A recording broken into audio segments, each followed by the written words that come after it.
Good evening. Tonight, we're speaking with a man whose life changed overnight. A single DNA test revealed a truth no one could ever prepare for. Thank you for having me.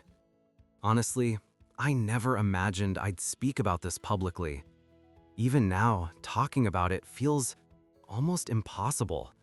Every word brings back a flood of memories, some beautiful, some unbearable. Take your time. There's no rush.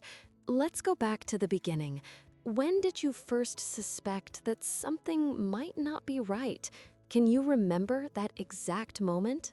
It began with something that seemed so small, almost meaningless at the time. A friend made a joke. He said my son didn't really look like me. The smile maybe, but the eyes, something felt different. At first, I laughed. I laughed so genuinely I almost convinced myself it was nothing. But jokes like that, they linger. They whisper to you late at night. They plant seeds of doubt that grow quietly, almost invisibly, until one day, you can't ignore them anymore. I remember nights lying awake, replaying memories over and over. His first steps, the way he said my name, the first time he called me Dad with a smile I'll never forget. Every birthday, every little drawing on the fridge, every scraped knee, every late-night lullaby, it was my world, my anchor, the center of everything I cared about.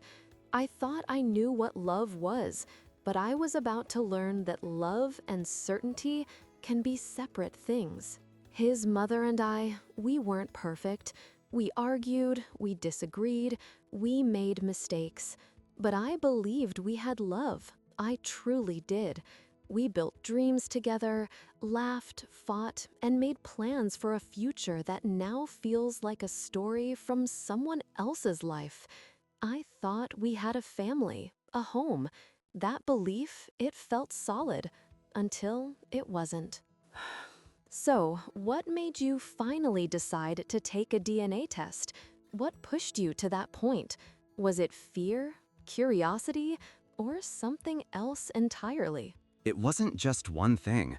It was a series of moments, little cracks that slowly widened into a canyon. Arguments that suddenly seemed heavier than before. The way she avoided eye contact. Little things I noticed, but ignored until I couldn't. And then, one night, I sat there, watching my son sleep. His peaceful face, tiny hands curled under the blanket, the steady rise and fall of his chest. And I realized something deep inside whispered, I need to know. I ordered the test online, quietly, without telling anyone. A week passed, a week that felt like an eternity. And then, it arrived. The envelope. I opened it. It said 0, 0, not a chance. I can't imagine that moment. What went through your mind when you saw those numbers? I can't imagine that.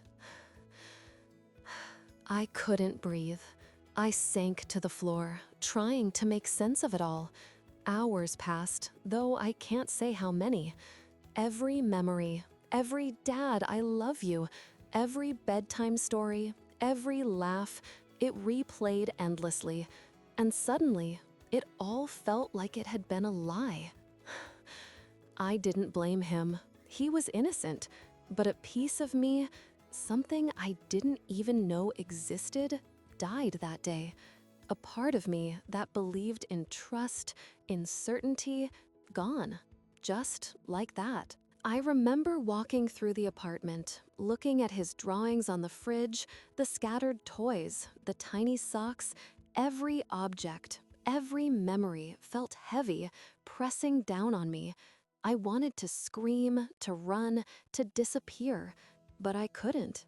I was frozen, trapped in disbelief. Did you confront her? Did you ask her directly, face to face? Yes, I asked her, calmly but firmly, is he mine?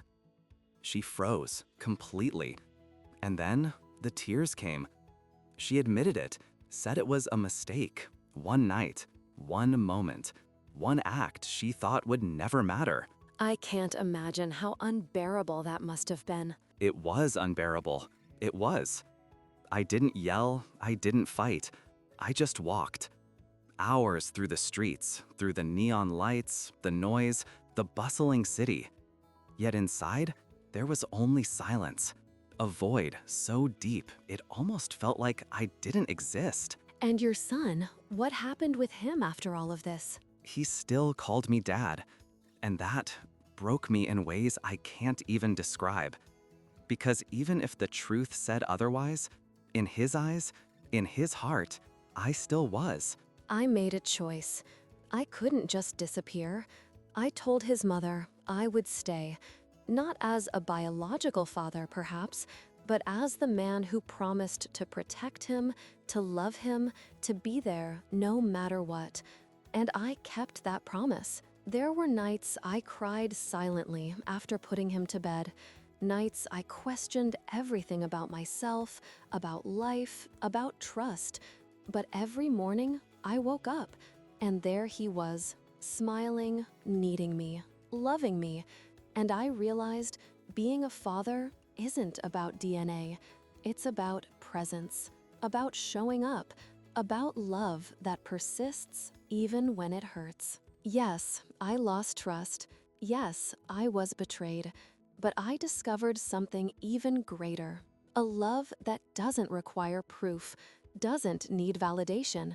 A love that simply exists, unwavering, enduring, limitless. I've learned that being a father is not about being perfect. It's about being present, about seeing the small moments, about understanding that love can be messy, complicated, and still beautiful. Even betrayal cannot erase that connection if you choose to nurture it. For anyone watching, anyone going through heartbreak like this, what would you tell them? Don't let pain define you. Don't let betrayal shape the rest of your life. Love doesn't end when the truth hurts. It just changes form. And sometimes, forgiveness is the only way to remain human, the only way to heal, to move forward, to find peace. Thank you for sharing your story with us. It's heartbreaking, but also deeply human, profoundly real. Thank you for listening. Maybe, sometimes, that's all we really need. For someone to just be present, to listen, to care.